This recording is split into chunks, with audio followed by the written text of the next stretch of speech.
Tonight, chapter 27, we'll take half of it tonight down through verse 26. We'll finish it next week. Let me give you a 3-minute review of how we got here. Paul arrived in Jerusalem on the end of his third missionary journey at a place where he had been planning to come for months and months, bringing with him Gentile church offerings with Gentile elders attached in the hopes of making peace with the Jerusalem church, who was really having a tough time with Gentiles coming to know the Lord without first becoming Jews. And it was an issue that of works and faith and all. And so Paul came and brought this gift he was hoping would bridge the gap. It did not. They received the gifts. The church was happy to see him.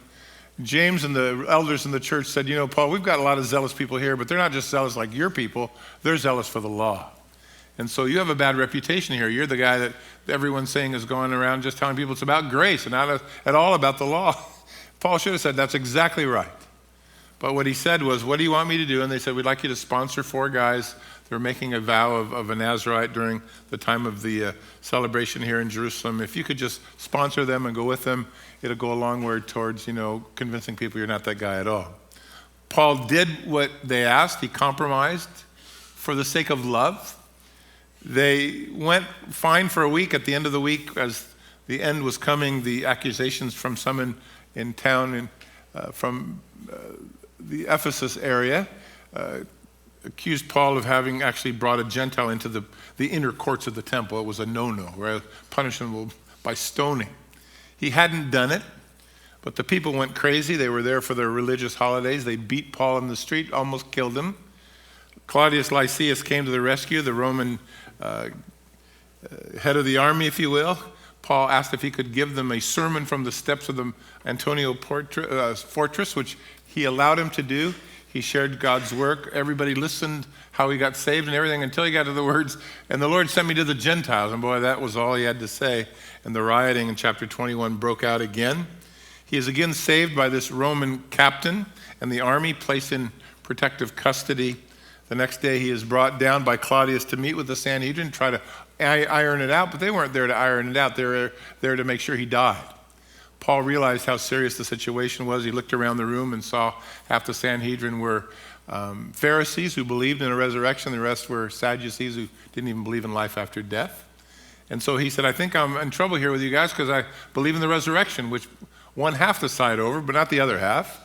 And so another big brawl took place in the meeting chambers. And again, Claudius had to step in and rescue Paul, put him again under protective custody. He really wanted to figure out what was going on. He didn't know. While he was mulling around what to do, Paul's little nephew out in the street heard that there was a agreement made with 70 guys who had swore they wouldn't eat until they got Paul killed. And they asked the Sanhedrin, could you invite Paul down again? We could work this out. And while they're bringing him, we'll kill him. This little boy found out about it. He told his uncle, who sent him to Claudius, who decided, man, this is trouble more than I can handle here. I'm going to send Paul under guard to Caesarea, where Felix, was the governor. That's where Paul went. Paul laid his witness in front of Felix after these guys showed up with their high-priced lawyer Tertullius to accuse Paul. Felix immediately decided Paul was innocent, but he didn't let him go, although he came to hear from him about the Lord, asked lots of questions, trembled when he heard the word, but that didn't seem to be enough. Trembling doesn't work. You got to get saved. And so he kept Paul in prison for 2 years, hoping that somehow he might get some money out of his friends to bribe his way out. Paul wouldn't take that way out, though it was available to him. So he refused it. He saw Felix one day go to Rome and never come back. He was called out for being a brutal man, and he was done. His wife would die that same year. And he would be replaced by a guy named Festus. He was 70 years old, been around for a long time. He understood the political leverage that he needed. He went to Jerusalem first to try to make peace, heard about this guy Paul had been kept in jail for 2 years, 60 miles away in Caesarea. And they asked, hey, if you could just bring him here and we could try him, that'd be great. He went back and listened to Paul and said, hey, would you mind going to Jerusalem? We could fix it there. And Paul went, no way. They want me dead. And he knew it. If you're going to not decide on my case and let me go, then I'd like to appeal my case to Caesar, which was the right of every Roman citizen, which left Festus in a dilemma because he knew he was innocent, didn't really know what to do with him, what charges to level against him. So while he sits in wonder, a couple comes to him. They're brother and sister, also husband and wife, kind of a creepy couple. King Agrippa II and his wife Bernice, who came to greet the new governor. Festus butters them up before asking them would they interview Paul so that, Paul, they could help him come up with some charges. Paul, when he had an opportunity to speak, laid a heavy witness upon them. Festus seemed very resistant. We don't really know the response of King Agrippa II. He said, you're almost convincing me to be a Christian. And Paul said, man, I wish it, not just you, but everyone in the room. We don't really know what the tone was like, but they couldn't come up with any charges either. They blamed Paul for appealing to Caesar at all. You might have been let go. Well, that was it. So at the end of chapter 26, Paul is now on his way to Rome. And that's what we're going to cover tonight and next week. And then his time in Rome in chapter 28, which will bring to an end Paul's journeys, which will bring to an end a little bit more than 30 years of history of the early church. And will give us the background for all of the epistles that you will read from Paul as you go forward. So that's where we start tonight, Paul going to Rome. Now, Paul had wanted to go to Rome for years. He said back in chapter 19, look, when I've gone through Macedonia, when I've gone through Achaia, when I come back to Jerusalem, after that I'm going to Rome. And that was in his heart, but it was one of those things that was in his heart. He'd never really been able to do it or to travel there. In chapter 23, when the Lord appeared to Paul, he said to him, you've been a good witness for me here in Jerusalem, which Paul needed to hear because, man, everyone hated him. And when you're done here, I'm going to use you to be a witness for me in Rome. And so Paul knew that one day, somehow, he was going to end up in that place of Rome where he was going to be a witness for the Lord. Sometimes God guides us by desire. You know that scripture in Psalm 37 that says, delight yourself in the Lord, and God will give you the desires of your heart. Now, there's a lot of people that beat that to death and make it say what they want, which is like, hey, I'll just get what I want. But that's not what it says. It does say when you delight yourself in the things of God, God will form in you desires that will be in line with his will. You're going to want what he wants, which is how I think God moves most of us around. Right? I mean, you're not all of you are good singers. Some of you are horrible. But to the Lord, it's music. And only to the Lord. But it's to the Lord, music. It's good when we sing as a group because nobody hears you. We don't want to bring you up here by yourself or we'll all be, that hurts. Right?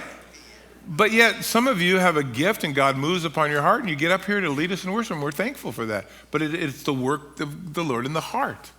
God leads us that way by the desire. You delight yourself in the Lord, he'll give you the desires of your heart. You find the same thing in Philippians 2. It is the Lord who works in you both to will and then to do of his good pleasure. But there's that internal working. And for Paul, this was a desire. He wanted to go to Jerusalem where he felt like he failed miserably. And the Lord said, you've been a good witness for me here, Paul. And Paul realized it wasn't the fruit, it was the faithfulness that God was looking for. And now he was headed for Rome, another place that he just longed so much to go. But again, it was that work of God in his heart. So Paul was ready to go anywhere at this point. I would imagine after several years in prison that it was time to go. He was ready. The problem was, at least from a physical standpoint, it was summer already. And as you headed toward winter, this is not a good place to go, sailing. This whole trip, these hundreds of miles across the sea, is a very dangerous trip, and there could be all kinds of bad weather. Paul leaves on this trip with one assurance: God said, I'm getting to Rome. If there was anyone in this boat, in this SS Minnow, who thought that he was going to survive it, it was Paul. I don't know what's going to happen to the rest of you guys, but I'm going to make it. Because the Lord said, I'm going to Rome. He didn't say I was going there in a box. He said I was going there to be a witness. So I think that he was going forward with that understanding. What awaited him there was anybody's guess, but I suspect Paul was such a travel wanderlust kind of guy, just being able to go was enough. He wanted to go in the worst kind of way.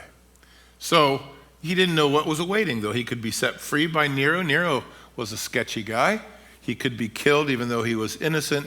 I don't know what kind of witness God had in mind, but with great faith, he heads out of Caesarea, where he had been for over 2 years, and he heads for a rendezvous with the emperor of the Roman Empire, the crown that ruled the world, not knowing what to think. It was the chief city of the empire. It was a cesspool. I mean, if you've read anything at all about Rome ever, you know that it fell apart from within. How much they needed God's word. We know that there was a church already in Rome. We do not know how it started. There was no way in a Bible sense to track and figure who went to Rome and began to preach. We don't know. But we do know that when Paul arrives there, that a whole bunch of people from the church come and greet Paul. Man, we've been praying for you. We're so glad that you've come. We've heard all that the Lord has done with you. They were a lot more accommodating and welcoming than the church in Jerusalem, that's for sure, who had all but forgotten Paul existed. And so by the time you get to chapter 28, I think verse 15, they all come out and greet Paul along the way for tens of miles, I should say, outside of the city. So the desire of Paul was the work of the will of God, one and the same, and Paul goes with a heart ready to serve, and he's in bonds and he's unsure of his future, but one thing for sure, God has sent him, and that was going to be good enough for him. Sometimes that just has to be good enough for us. So let's look at the first 26 or so verses of this chapter, and then we'll kind of put the brakes on when the boat crashes, and we'll leave them in the water until next week. Verse 1. And when it was decided that we should sail to Italy, they delivered Paul and some other prisoners to one man named Julius, who was a centurion of the Augustan regiment. And so entering a ship at Adramyttium, we went out to sea, meaning to sail along the coast of Asia with Aristarchus, a Macedonian of Thessalonica, who was also with us. Notice in verse 1, Paul got put on this boat with a lot of prisoners, others. We don't know why they were taken to Rome. Sometimes you went to Rome to have your case heard, appeal heard. Most time you were taken to Rome to be killed for the amusement of the populace in the arenas, thrown to the lions, lit as a light in Caesar's palace even, tarred and lit. Horrible. I mean, all you have to do is read any history of the Roman Empire, and you just shake your head. You think things couldn't get worse than we have them today? Oh, they were a lot worse then. It was horrendous. Paul and these prisoners were handed to a fellow named Julius. He was a centurion. He was from the Augustus regiment, which was one of, at least historically, one of Nero's elite kind of imperial units who were used to communicate between Rome and the armed forces in the field around the world. So wherever the Romans were in power, which was just about everywhere, these were the kind of guys that would run back and forth and communicate the will of the Caesar in Rome to the troops. Julius would have been a military man. He would have had great experience already. He would be trusted. It was a powerful position, and he's a guy that would be honorable. By the way, centurions in your Bible are always seen as honorable men. There isn't a negative about a centurion in your Bible, which is interesting to me. Whether it was that great faith that you find in that centurion that lived in Capernaum, whether it was that centurion that stood at the cross of Jesus when he died and acknowledged that this was indeed the Son of God, whether it was Cornelius who God used to bring the gospel for the first time officially to the Gentiles, whose house was filled with hungry hearts, and he was a man who always prayed and sought the Lord, or whether it is this guy Julius, always in a favorable light, which is interesting because Rome had a justice system that was pretty honest in terms of fairness of play, unless the people involved with it were corrupt. But the gist of it was usually one of fairness, and you find these men as well. Also, notice in verse 2, we read, and we were put to sea, or we put to sea. The word we would suggest that Luke got on the boat with Paul. He's the writer, and whenever he's with Paul, it's always us and we and not they and them. With him as well, verse 2, was a fellow named Aristarchus. He was a brother in the Lord. He was in Ephesus. That was when Paul was there planning the church for 3 years. You can read his name in chapter 19. He was there at the riot that took place that got Paul kind of moving again. In fact, he was one of the guys that was arrested when that riot took place. He would eventually join Paul in Jerusalem to deliver the finances. You read that in chapter 19 as well. He'll also be mentioned in the Colossian letter as being a fellow prisoner with Paul. And once more in the Philemon letter that he's in jail with Paul. So Luke, the doctor, the author of what is literally 2 books, 25% of the New Testament, who brings us, blow by blow for 30 years, gets on a boat with a bunch of criminals, or so it seems, with prisoners, guys who are known for, being trouble, or like Paul, or being unjustly accused. It was a risky thing for Luke to do because association with bad guys, if they got in trouble, you would go with them. It's like a big sweep, Had Paul lost this argument with Nero or his appeal, Luke could have lost his life just as easily. So hanging around with guys like Paul in this time would have been a dangerous thing to do, or Aristarchus as well. They had records a mile long, if you will. And yet he felt called of the Lord to go. This is a rough trip. It's a long way to go. Yet he loved the Lord. He loved Paul's ministry. He was by his side despite the cost. And we could use some more men like this who are devoted to the things of God, even to having to risk their own necks. Notice from verse 2 as well that the centurion did not find an ocean-going vessel to cross the Mediterranean. So he put his charges on a coastal vessel that had come from Asia Minor, and they were heading home with cargo. Now, there were no passenger ships in Paul's day, just solely passenger ships. You would always travel on cargo ships anyway and kind of buy space. So that is what the centurion did in taking his charges. Coastal ships traveled near the coast, makes sense. They went from port to port. The plan of the centurion was, we'll find a bigger boat as we go. This is probably not going to get us all the way to Rome, but it'll get us moving, which is exactly what he did. Verse 3, and the next day we landed at Sidon, and Julius treated Paul with kindness, and he gave him liberty to go to his friends and receive care. And when we had put to sea from there, we sailed under the shelter of Cyprus, because the winds were contrary.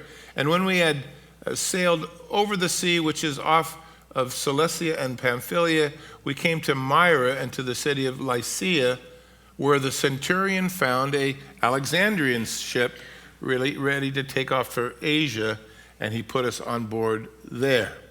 And when we had sailed slowly for many days and arrived with difficulty off Cnidus, the winds not permitting us to proceed, we sailed under the shelter of Crete, and we came to Salmone, and passing it with difficulty, we finally came to a place called Fair Havens near the city of Lasea.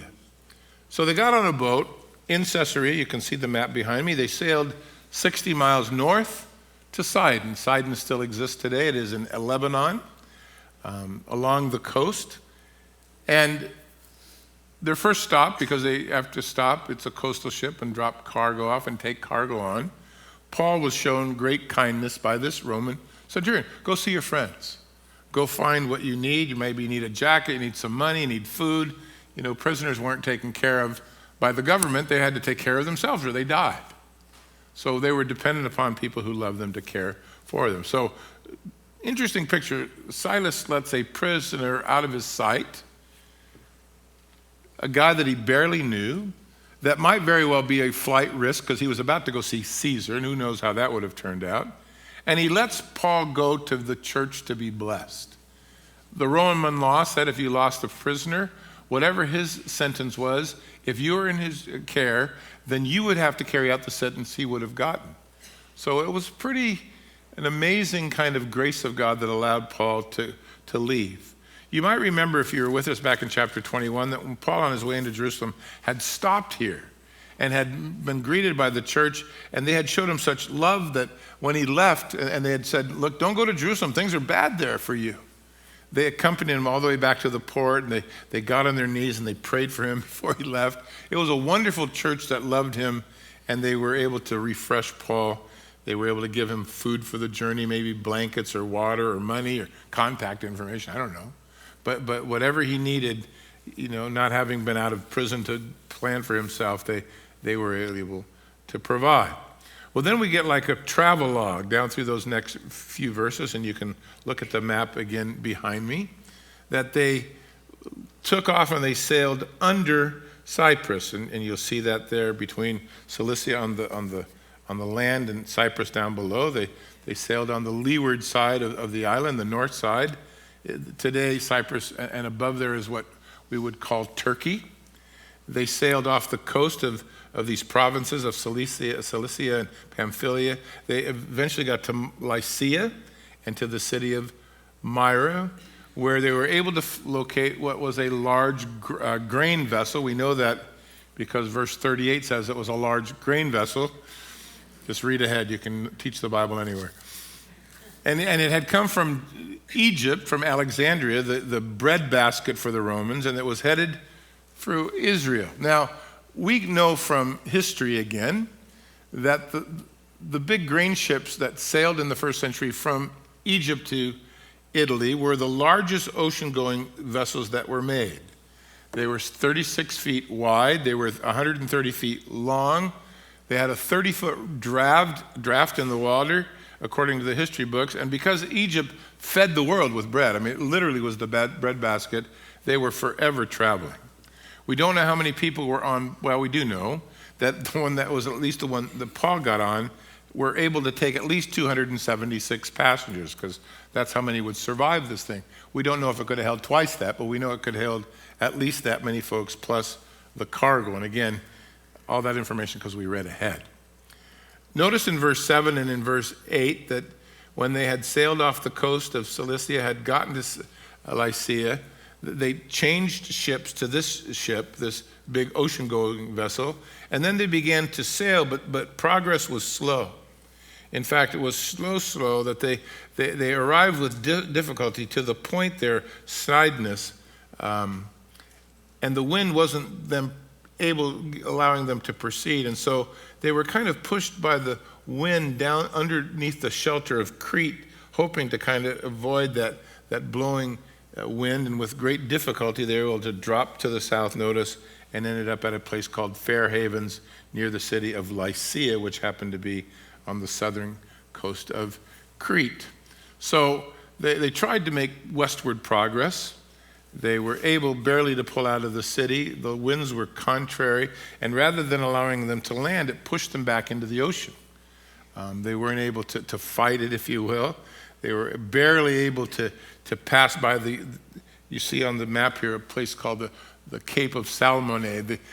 Today they would tell you that's a death place. That's kind of like the sandbanks of northern Africa that they were kind of being pushed to. It was a place that people lost their boats. It was treacherous, if you will. So they sailed to the south end of Crete. They were protected by the winds. They pulled in at a port of Fair Havens near the town of Lycia. It had been a rough road. It had been difficult. Sailors were tired. Landlubbers were probably green. Everyone was ready for land, and they landed. I'm not good at boats. I get sick rather quickly for motion. I don't know. I had a boat for a while when I was a kid just to try to get over being sick. I said, well, I got the keys. I can move the boat. But you can only move them so much before you have to go back in, and that's exactly, it was horrible. So if you've ever been seasick, you know how this must have gone. Horribly.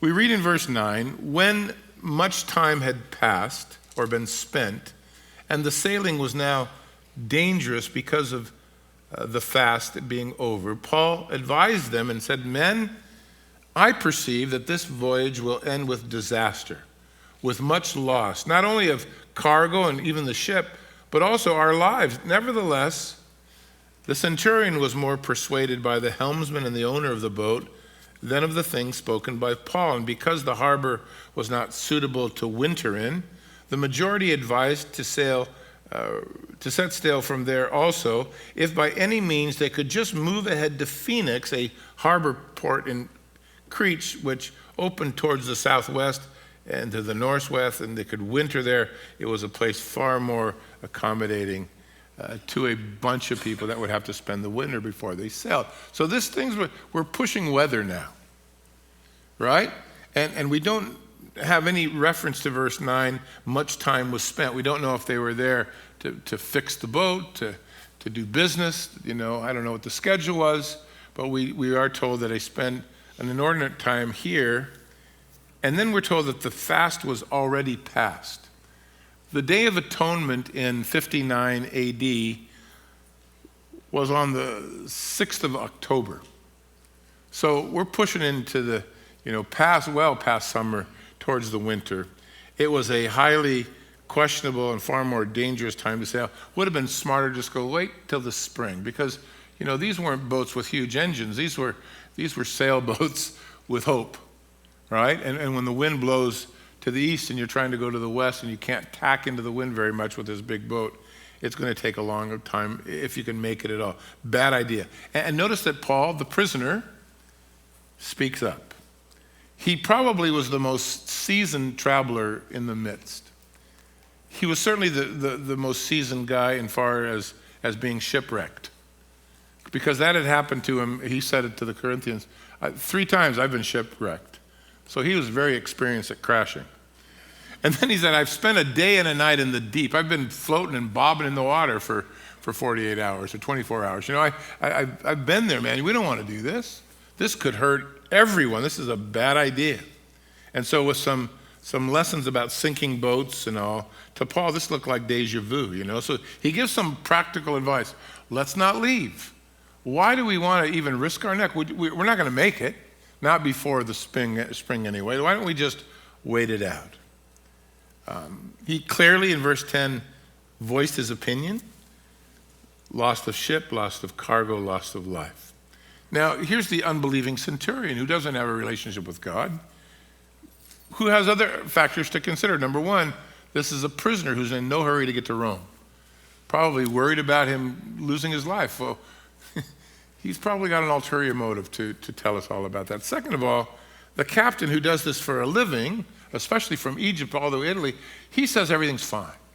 And then the guy who has the money involved, he owns the boat, he says everything's fine. We've been doing this for years. We have lots of experience. So a prisoner in no hurry, a guy who's got his money all in, and a captain who's really good at what he does. And so the centurion, from a practical standpoint, certainly seems to make the right call. He says, well, I guess if you want to go, we'll go. And they said, well, we don't want to go all the way to Italy.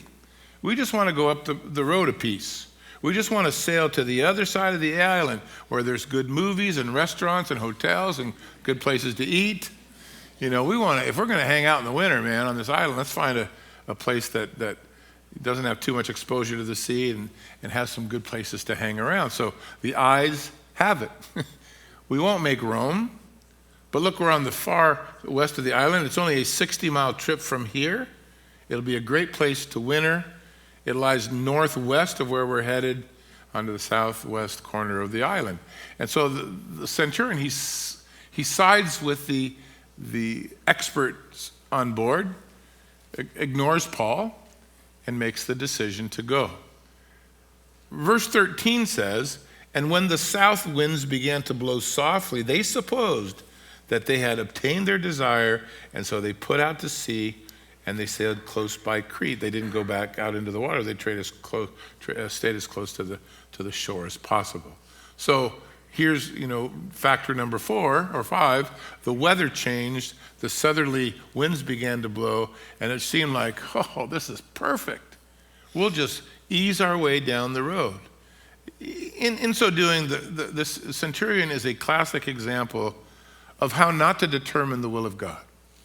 But he's not looking for that. He's just trying to figure out what he's supposed to do and what he's responsible for. But for you and I, because this is narrative, and narrative you learn by putting yourself in the picture, if you ever want to know God's will, this is not the way to do it. Because God's will was to get them moving, right? Or just to stop. But they had other ideas. This is not the way you want to learn the will of God. Number 1, don't just follow expert advice, because sometimes experts are wrong and God's not. Second of all, Never just look for comfort. I think the Lord's in it because it'll be comfortable for me. Also, I would say never follow the majority opinion. You'll probably be wrong, at least in terms of your spiritual life.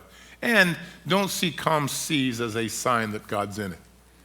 So you got 4 things kind of working against you, right? Expert advice, majority opinion, it'll be more comfortable, and the seas are calm. Right? To be sure, that's a formula that will keep you far from the will of God. It does appear from our narrative that no one was praying except Paul and his buddies. No one mentions the Lord. No one, I perceived, is a word that would suggest that it isn't just Paul relying on his wisdom, but Paul relying on the Spirit of God. It made every bit of sense on paper to go. It would look doable, but it would prove to be anything but. It was a good thing, I think, that Paul's on board, because as the days are going to grow longer, having someone that is in touch with God, I think, kept them all from ending up on the bottom of the ocean. I mean, God blessed them because of Paul's presence with them. If the world could see that, they would be more acknowledging of you and I as Christians. Even from a political standpoint, from building in the city, churches aren't seen as valuable. We don't bring a lot of income. We don't pay taxes. We're nonprofit. There's no benefit to you and I being here, or is there? But you see, it's not a financial benefit, and that sometimes can be the difficulty. So no one seemed to care for Paul's spiritual relationship with God. That didn't matter to them, though he shared it. Everyone said, well, look, the majority opinion, the experts say, it's going to be we're going to have movies and restaurants, and look how nice the wind is blowing. They push out, they get away from the shore. Verse 14, but not long after, that doesn't sound good. A tempestuous headwind began to arise. A Euroclean. It's a nor'easter, right? So when the ship was caught and could not head into the wind, we just had to let her drive. And running under the shelter of an island called Clauda, and that again is on your map, there's a little tiny island. We secured the skiff with great difficulty. And when we had taken it on board, we used cables to undergird the ship, and fearing lest we should run aground on the Steris sands, you can see those, the sandbanks off of northern Africa there in Libya, they struck sail and so were driven, and they just kind of had to let the thing run. No sooner have they got out from the nice warm southerly breeze than a typhoon kicks in.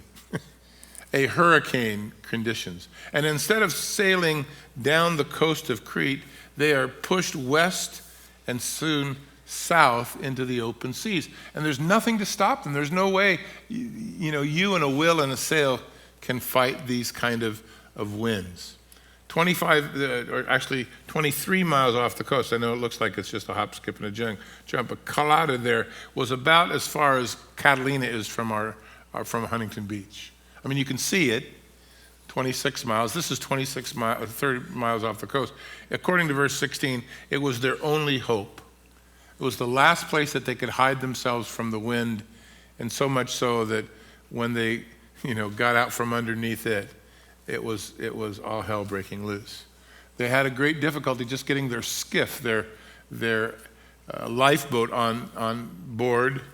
They ran ropes underneath this wooden ship with cables to give it more integrity, kind of strap it together, cinching their hopes on that. They feared that the wind would drive them into North Africa graveyards, where everyone that got there just sank. They had no way to control it. It was terrible weather. They couldn't see. And so they finally just had to take their sails down and wait. Imagine that. Totally out of control, thinking they were headed south to their graves. If you cheat and read ahead, you will look even at the map that where they end up is really where they were going. Oh, they may not have gone, quite so southerly, But through the Aegean, they could have passed and pretty much had to go south anyway to get through, the boot there. So God was bringing them to where he wanted them to be, but they certainly didn't know it. And for the next 2 weeks, imagine you on a ship, wind howling, can't see your hand in front of you, no place to control it. You're just beat around in the middle of the ocean for 2 weeks. I would have jumped off board the third day. Oh my goodness. It was hopeless. And yet behind it all, God is moving them to their destination. They had no idea where they were. Stormy, overcast, horrible. We are told in verse 18 that because we were exceedingly tempest-tossed, the next day we lightened the ship. Day 2, we threw over all of the non-essentials to lighten the ship. On the third day, verse 19, we threw over the ship's tackle with our own hands. Verse 2, second day, non-essentials. Third day, some essentials. The extra sail, the cables, the furniture, the baggage. We need it, but we'd rather, if we die, we won't need any of it. We then read, as we continue, and when we neither saw sun nor stars for many days, and there was no small tempest that was beating on us, all hope that we would be saved was finally given up. From day 4 to day 14, despair set in. Hey, experienced captain, what do you think of your choice now? Hey, boat owner, bragging of your experience, great move. They had done all that they could. The ship was lightened. The ship was fortified. It was out of their hands, and they despaired. They had no place to turn and nowhere to look. It must have been a horrible storm to have people that are this experienced conclude that they're all going to die. Notice at the end of verse 20, the hope that any of us would be saved was finally given up. We're not going to make it through this. Terrible days of the wind howling and the boat creaking. And I don't know if, you keep prisoners down below. It makes me ill to think about it. I want to do this, just to give you, how you doing, It doesn't take long. By the way, it has nothing to do with our study, but I remember taking a speech class in college, debate class or public speaking, and this was my tendency. And they say, Jack, stand still. I am not. But then I start talking, get nervous, so I do this. Honestly, I got like a C or D. But because kids aren't nice to each other, when I started doing this, pretty soon all the kids were doing like that. That's another story, but if it comes into your mind, you might as well share it. We were on a flight, how many years ago in Paris? 15 years ago? Longer? You don't remember. Huh? When was it, Gerard? Huh? Over 20 years ago. So we were taking a small group to Israel. Maybe there was only 20 people with us on it. And we flew to Paris. And we were supposed to spend the night there and then fly to Israel. So we got on a plane in Paris, went up to altitude, and one of our 2 engines blew out. And there was oil, and it blew out. We had 300 people on a plane with 2 engines, and one of them went out. And so they announced in French what had happened, and our stewardess right in front of us fainted. And I said to my wife, this can't be good. And we had some people with us that flew a lot and kind of looked at them. Well, then they announced in English, we lost an engine. We're going to have to fly down to 10,000 feet to maintain, integrity in the air. And we were over the Pyrenees, and it was not good. So then we landed in Greece or in Austria first. Anyway, I think we landed in Austria, in Vienna. So they put us all inside, and they worked on the plane, sent somebody from Paris. 19 hours they work on the plane. They tell us, get on the plane, everything's good, isn't it? Great. Take off. 30 minutes later, same engine blows out again. And people are like freaked. Then we ended up in Athens, I think. We landed in Greece. And then there was a whole lot of political problems with, people going to funerals in Israel, and they bury their people in the same day, and they had to be there, and they can't take off again. Anyway, everything was fine, but when the stewardess started to go, I thought, that's not good. You should be the last one. And then you can't understand French, and then they tell you in English, and this girl is, well, I'm thinking I don't know. A long time ago. Anyway, you get on a boat with guys that own ships that are sailing thousands of miles with grain. They make their living at it, and they go, yeah, it'll be great. And now they're going, we're going to die. I think you give up hope pretty quickly as well. We're going to die. And that's exactly what happens. Everyone gave up hope, all except for Paul and some guys with him who are down below praying and hanging on for dear life. He was sure he was going to get to Rome. Why? Because the Lord had said, you're going to get to Rome. But he had no idea what God had planned for Timothy or Aristarchus, his old friend, or the captain, or Julius. And so Paul is downstairs praying for the people that are with him. Like I said, so good to have Paul on board. Paul might have come and said, I did mention this, but that's not the way it works. And so Paul finds himself in a storm, in a horrible storm that was none of his choosing. He told everyone, let's not go, and they went. Maybe you've been in a position where you just knew the Lord wanted something else, but you weren't in a position to make this decision. Maybe your boss or your family or somebody forces your hand, and now you're suffering because they're stupid. They didn't listen.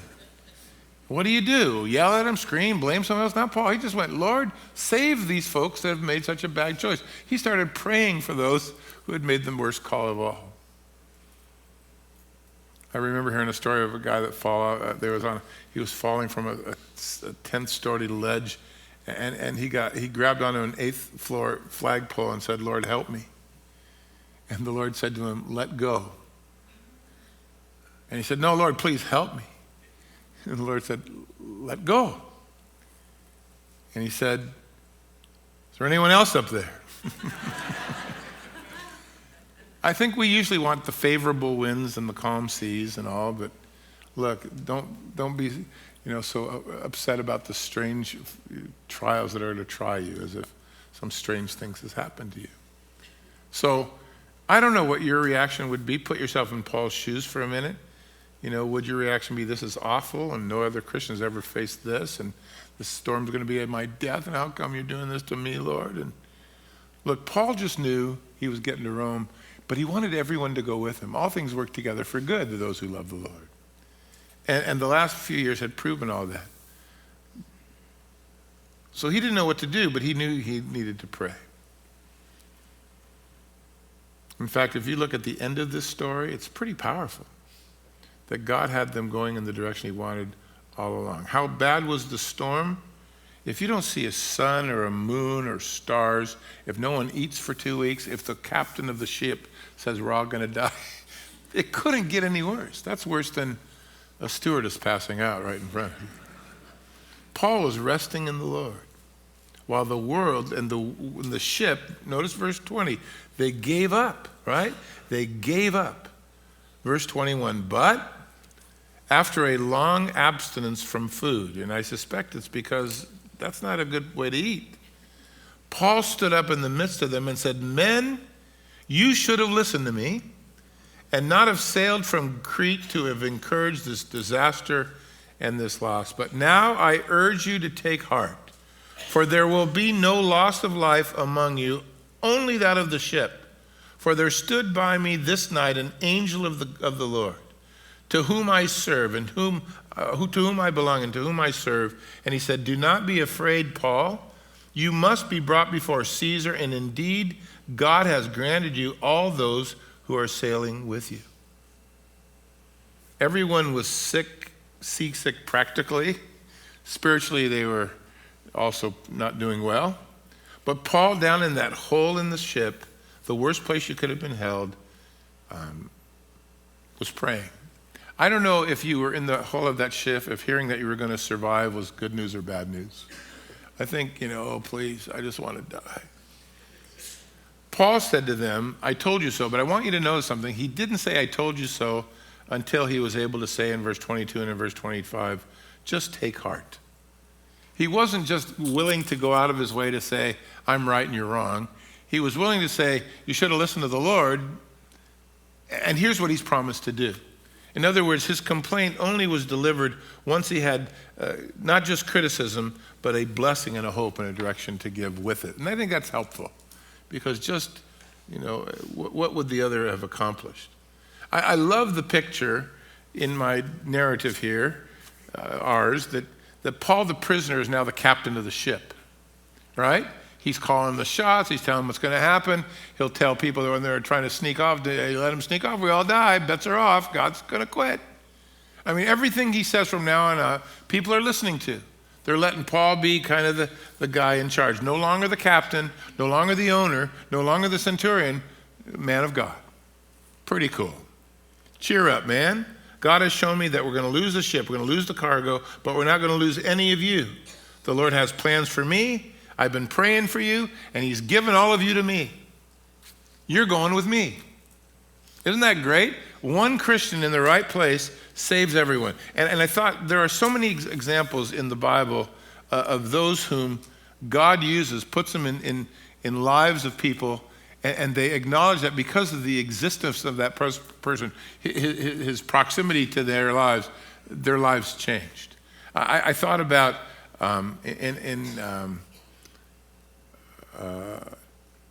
in chapter 18 of Genesis, when Abraham hears from the Lord about how he's going to go destroy the city, he says to the Lord, how about if in the city of you find 10 righteous folks, then would you destroy Sodom for 10 righteous? And the Lord said, if there are 10 righteous people in the city, I won't destroy the city.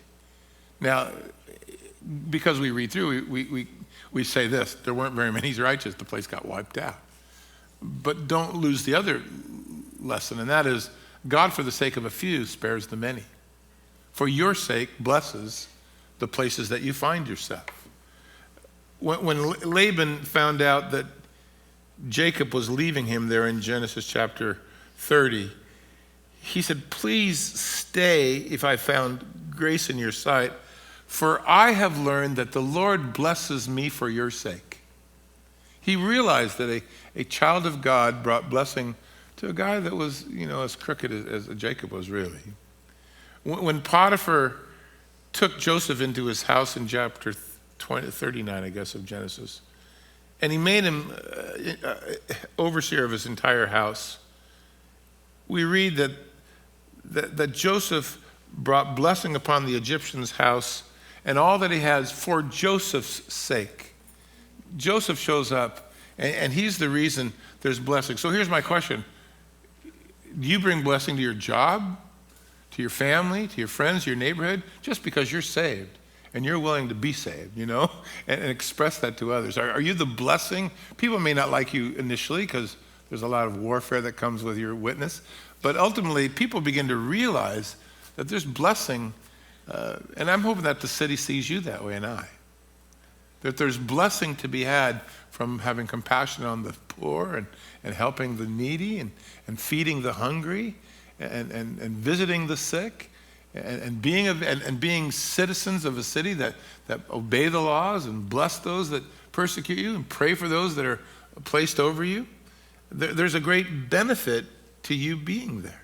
And that was certainly the case with Paul. I love verse where he says in verse 22, I just urge you to take heart, or really, don't give up now. Verse 20, we give up. No, take heart. He says in verse 25, therefore, because the Lord has told me this, take heart, men, for I believe that God will do just as he has told me. I believe God.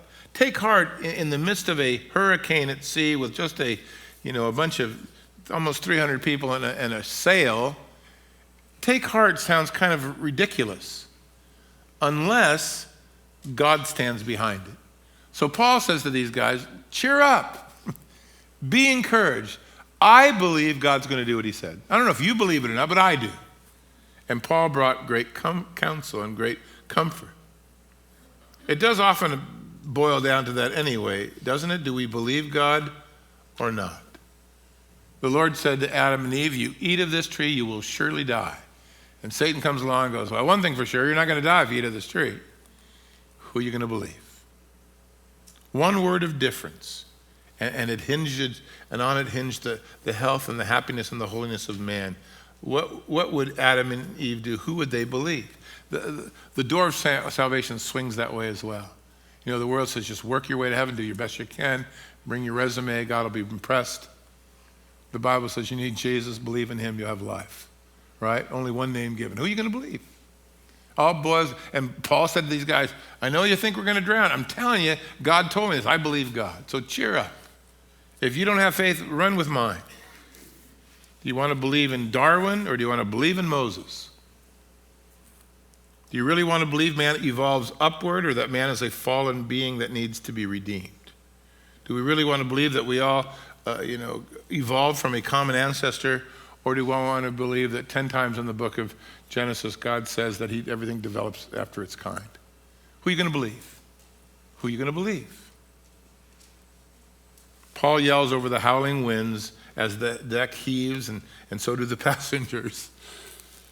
I believe God. The rest of you will get that later. It's okay. I thought it was funny. The whole ship now, in hopefulness, is dependent upon the faith of Paul, and he invites them to stand with him, trusting God. In a few days, they would hit an island. I suspect quite a few of them might have gotten saved on this trip, although we are not told. But in the storm, the question becomes, who will you believe? Who will you believe? I love the story. I'm so glad I wasn't there. I just get nauseous reading it. I remember going to my first job I worked for years as an optician, and then I worked for a lens company. And we all went fishing. It was going to be a great team bonding thing. And, these were guys that weren't Christians. They were drinking a lot and eating. And I was just, you got to be kidding. And I took that drab at me, and that didn't help at all. And then I fell into the bait tank because and then when you're with your peers, that's the worst thing in the world. I hated it. I still hate it. I love the water and hate the boat. I don't have any idea how that is supposed to work out. But I love the story. Look how God works. In the storm, who are you going to believe? And when all hope is lost, the world has nowhere to turn, and you still have plenty of places to look, don't you? Next week, we will finish the story of the 3-hour tour and see what God's plans are next. And I think it's an amazing story. Their landing, their arrival, and then we're going to finally get Paul to Rome. So God bless you guys for sticking with it. I hope the Lord is speaking much to your hearts. Father, we thank you tonight as we go through chapter 27, Rome or bust. And it certainly looked like they were going to bust.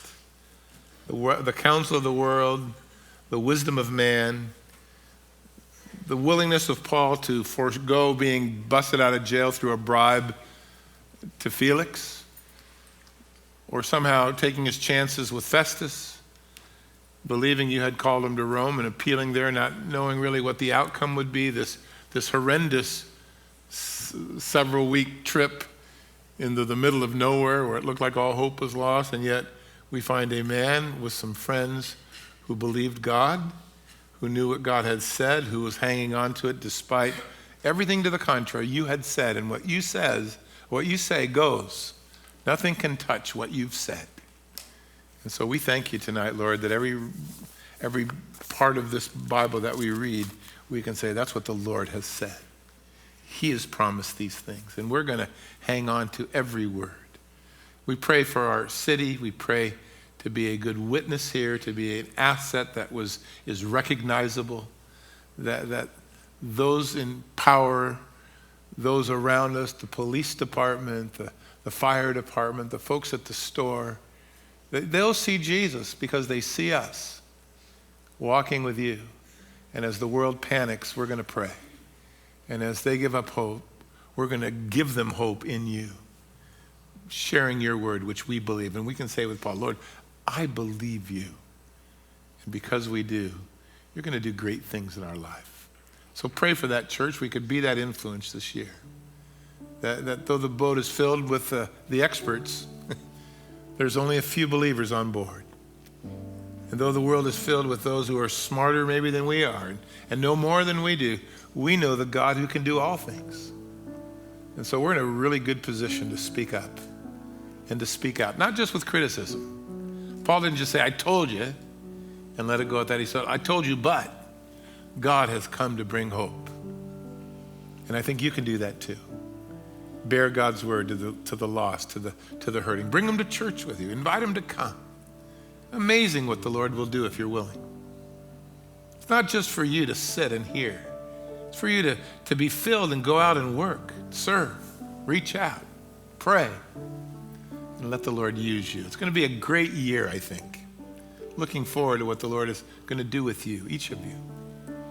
I know you've got a head start. You're here in the middle of the week with a Bible in your lap. You could be home watching TV, going to bed early.